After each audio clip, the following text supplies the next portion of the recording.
Vamos continuar as nossas reflexões, os nossos estudos nas parábolas do Senhor Jesus Cristo.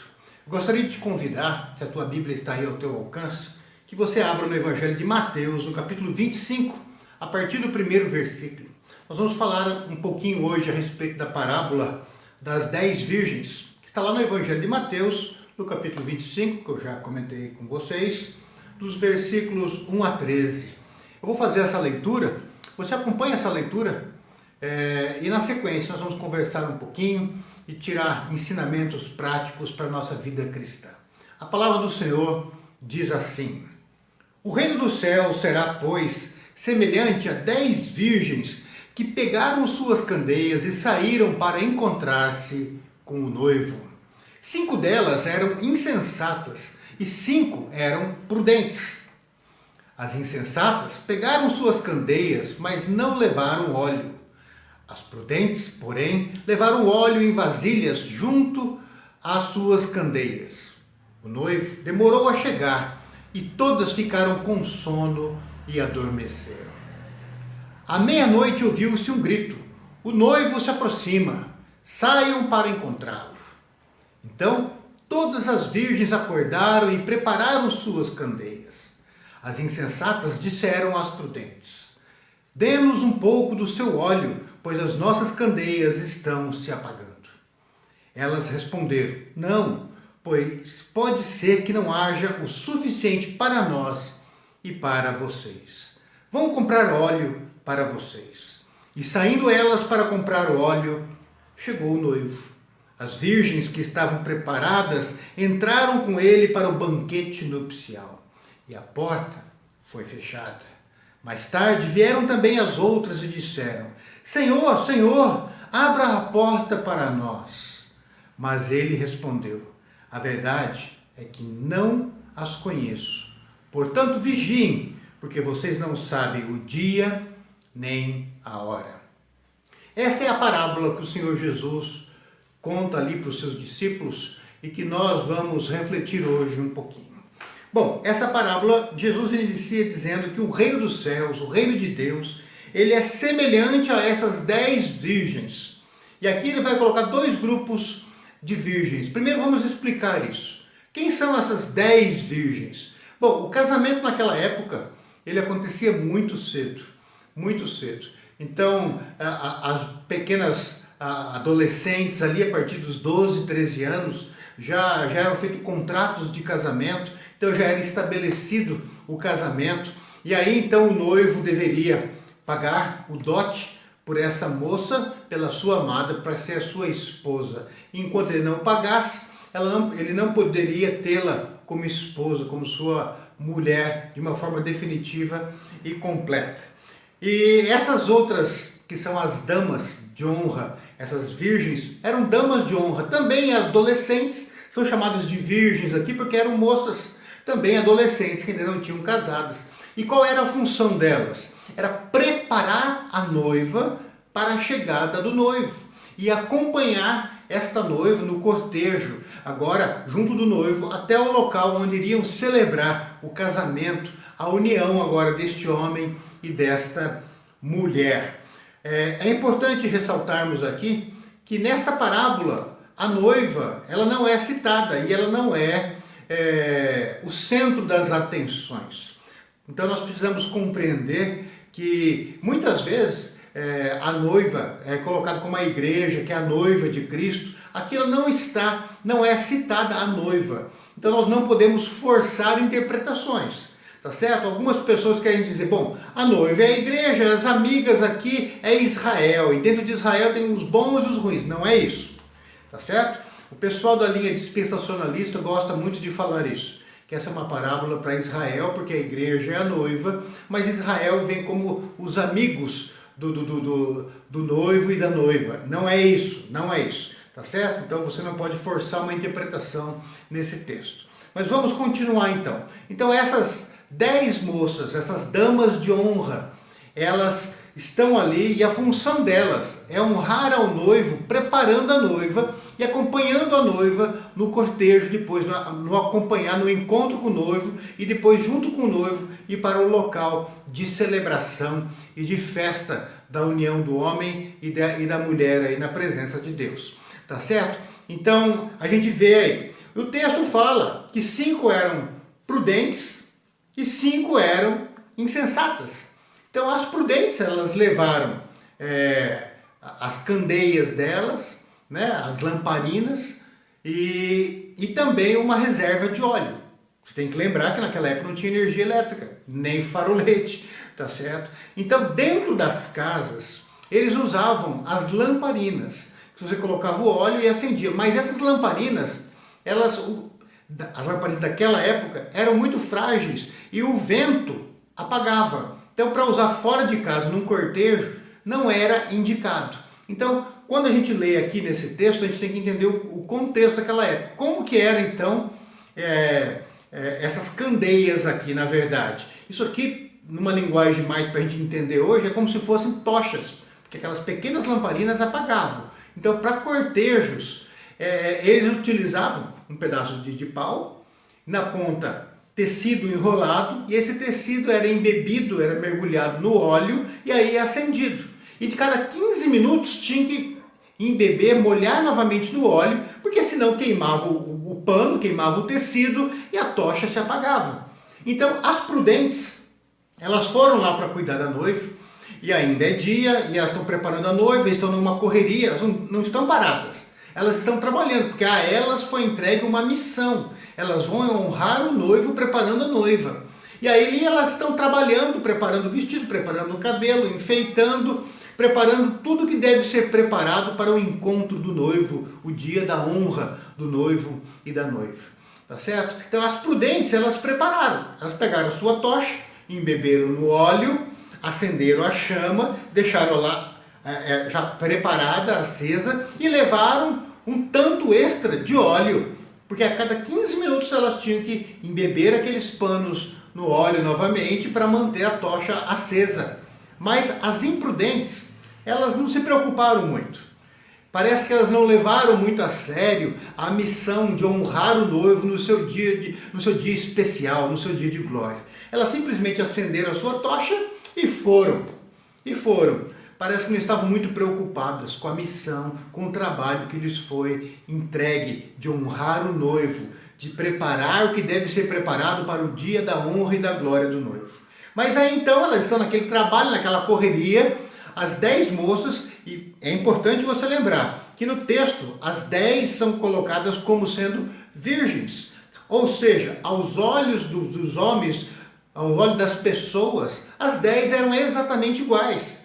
Sem mácula, sem nada errado. As 10 são virgens, tá certo? Mas algo no interior delas mostrava que elas eram diferentes. 5 eram prudentes e 5 eram nécias. 5 se importavam de verdade em honrar o noivo. 5 parece que não se importavam muito, porque não levaram o óleo extra, tá certo?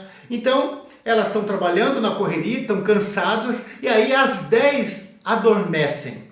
Porque se passou às 6, às 7, às 8 da noite, às 9 da noite, e aí quando já está tarde, você tem que se lembrar que naqueles dias não tinha energia elétrica, eles dormiam cedo, né? Mas meia-noite eles ouvem o grito, o noivo chegou.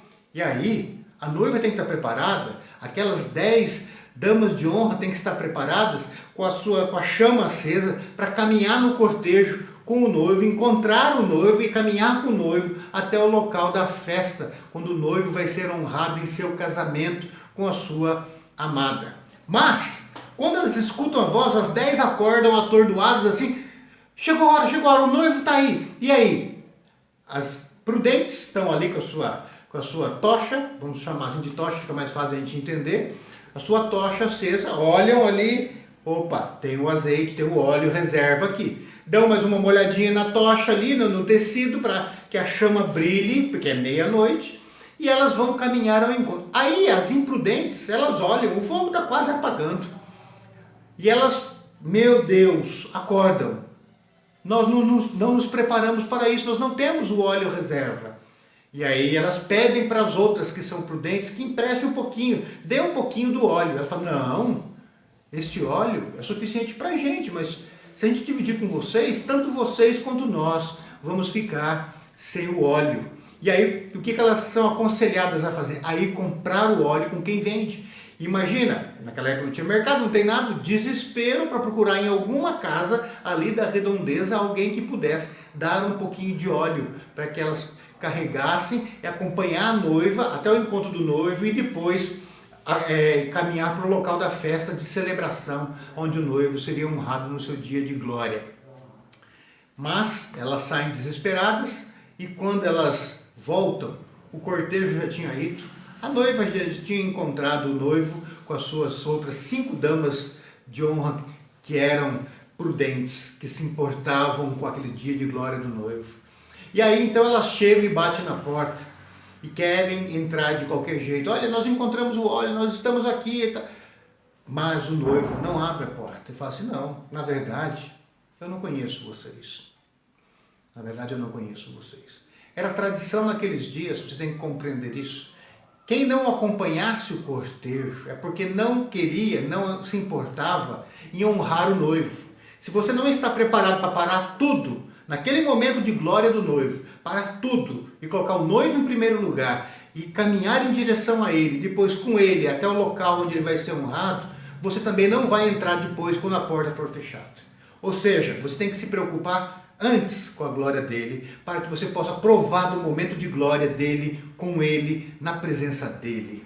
Então essas imprudentes não se preocuparam antes, não puderam ir ao encontro dele no cortejo e depois caminhar com ele até o seu local onde ele seria honrado, glorificado e respeitado ali por todas aquelas pessoas. Se não se preocuparem em todo esse trajeto, agora não adianta bater na porta aqui no final, porque agora é tarde demais.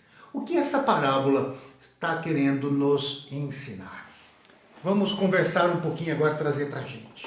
Jesus está querendo mostrar, em primeiro lugar, vamos ver aqui, todas são virgens. Aos olhos dos homens, aquelas moças, todas eram iguais. Adolescentes, vamos dizer assim, meninas de família, de respeito, que vão na igreja, não é isso?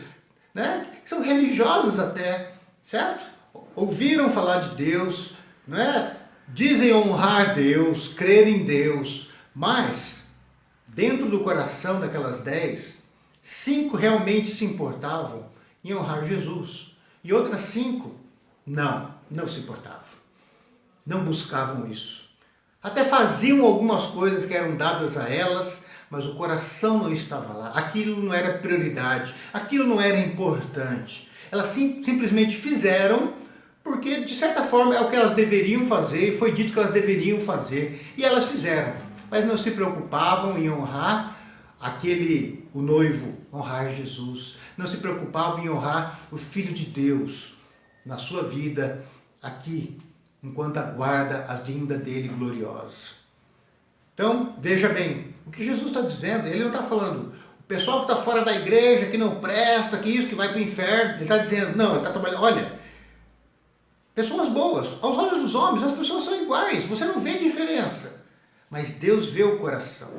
E na hora que chegar o Cordeiro, aqueles que estão preparados vão sair ao encontro dele. Aqueles que não estão preparados, é tarde demais. Pode até parecer santidade, pode até parecer uma pessoa religiosa, pode até parecer um servo de Deus, pode ser daqueles que não falta nenhum domingo na igreja, pode ser amigo pessoal do pastor da igreja, pode saber versículos de cor, mas se a vida daquela pessoa não demonstra que ela, de fato, quer honrar esse Cordeiro, se lá no fundo do coração dela isso não é uma prioridade, então, meu querido, esta pessoa não passa de uma virgem nécia, imprudente. Mas no dia da vinda gloriosa do Cordeiro, isso vai ser revelado. Isso vai ser revelado claramente.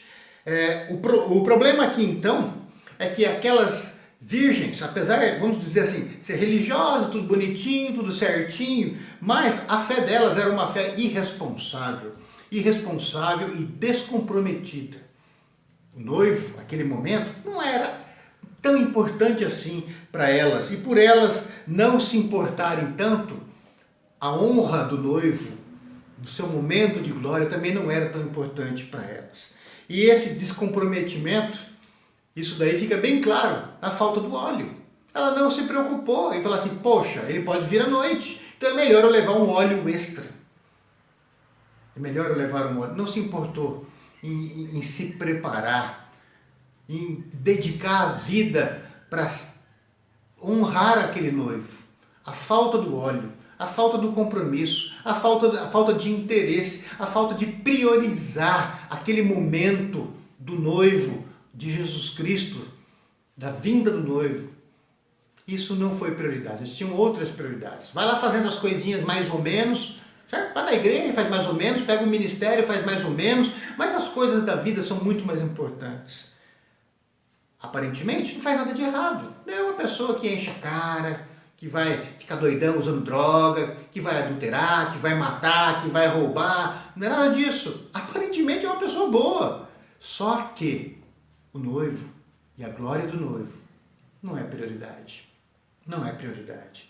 Veja que essa pessoa, no momento que era para encontrar o noivo, ela revela que falta luz. Falta luz. Se falta o óleo, falta luz. Algumas pessoas colocam aqui o óleo como a presença do Espírito Santo. Essa pessoa não se enche do Espírito Santo, não transborda do Espírito Santo. Então, sem esse Espírito também não há luz. Nós não podemos forçar muito essa parábola a dizer isso. Mas agora nós podemos dizer isso de uma forma da nossa vida cristã como um todo. Querido, se você não prioriza Cristo, se você não busca Cristo, se Jesus não é a essência da sua espiritualidade, da sua vida, a tua prioridade, você não tem o Espírito, o óleo vai faltar, você tem fagulhas, brilhos, muitas vezes de uma luminosidade parcial e temporária, mas você não transborda desse óleo e você muito menos vai brilhar a luz de Cristo ao mundo e não está se preparando para a chegada gloriosa desse Filho, do Filho de Deus, para o dia de honra e de glória dele. Então, queridos, as nossas obras não nos salvam, mas as nossas obras mostram se a nossa fé é autêntica. As nossas obras mostram se Jesus Cristo é prioridade da nossa vida. Então, meu querido, não basta nós termos a aparência de santidade, não basta sermos religiosos e frequentarmos uma igreja. Jesus Cristo tem que ser o Senhor da nossa vida, a prioridade da nossa vida. Você tem que estar preparado para isso, colocar isso em primeiro lugar na sua vida. Com isso eu não estou dizendo que todo mundo tem que ser pastor, missionário, não é nada disso. Mas se você é um dentista, você vai ser um dentista que ora, que se importa em honrar Cristo, que vive uma vida digna, que vive na justiça do reino, que declara Jesus com os lábios, com a vida. Se você é um advogado, você é um advogado justo, que faz o que é certo, não está preocupado só em ganhar dinheiro e esquecer o que é verdade, o que é mentira, o que é justiça, o que é injustiça. Vocês estão entendendo? Independente do que você faz, se você é uma virgem prudente, você quer honrar Jesus em tudo que você é, em tudo que você faz, porque você quer se preparar para aquele momento, quando o noivo vier, e quando você escutar, Jesus chegou, glória a Deus, você sabe que poderá caminhar ao encontro dele, e ele vai te chamar, e você vai ser arrebatado para encontrar com ele nos ares, e celebrar o momento de glória dele diante de toda a criação. Façamos isso, sejamos como aquelas virgens prudentes, que de fato se importam em honrar o Filho de Deus, que se importam em honrar aquele a quem nossa vida deve estar focada, direcionada. Façamos isso, porque senão, e eu sei que isso vai acontecer com muita gente dentro das igrejas, vai descobrir tardiamente que era uma virgem, mas uma virgem prudente, onde o noivo não era o centro da sua vida. E aí então, quando Jesus voltar, vai ser deixado de fora. E aí vai dizer, abre, eu preguei em teu nome, eu curei enfermos em teu nome, eu não faltava na igreja, eu isso, eu aquilo. Jesus falou assim, espera aí, na verdade, eu não te conheço. E sabe por quê? Porque você nunca me priorizou, você nunca me conheceu. As minhas ovelhas verdadeiras, elas ouvem a minha voz e me seguem. Você não reconhecia a minha voz como voz de sendo o teu Senhor, o Senhor da tua vida. Você nunca me seguiu, você me seguia naquilo que te convinha, mas você tinha outras prioridades. Agora, a porta se fechou e você está fora. Apartai-vos de mim, vós que praticais a iniquidade. Saiam de perto de mim, vocês que não me priorizarem e priorizar outras coisas na vida de vocês. Queridos, vamos aprender então com esta parábola. Sejamos como aquelas jovens, aquelas damas de honra, que se importavam em honrar o noivo, que se importavam em estar preparadas, dar o melhor delas para o momento de glória daquele noivo. Façamos isso, que Jesus seja a razão da nossa vida, a prioridade da nossa vida, e não um apêndice, um detalhe. Que Jesus nos abençoe, nos santifique e nos enche do óleo do Espírito, para que brilhemos no mundo, através das nossas boas obras, e o mundo olhe as nossas boas obras e glorifique o nosso Pai que está nos céus. Amém.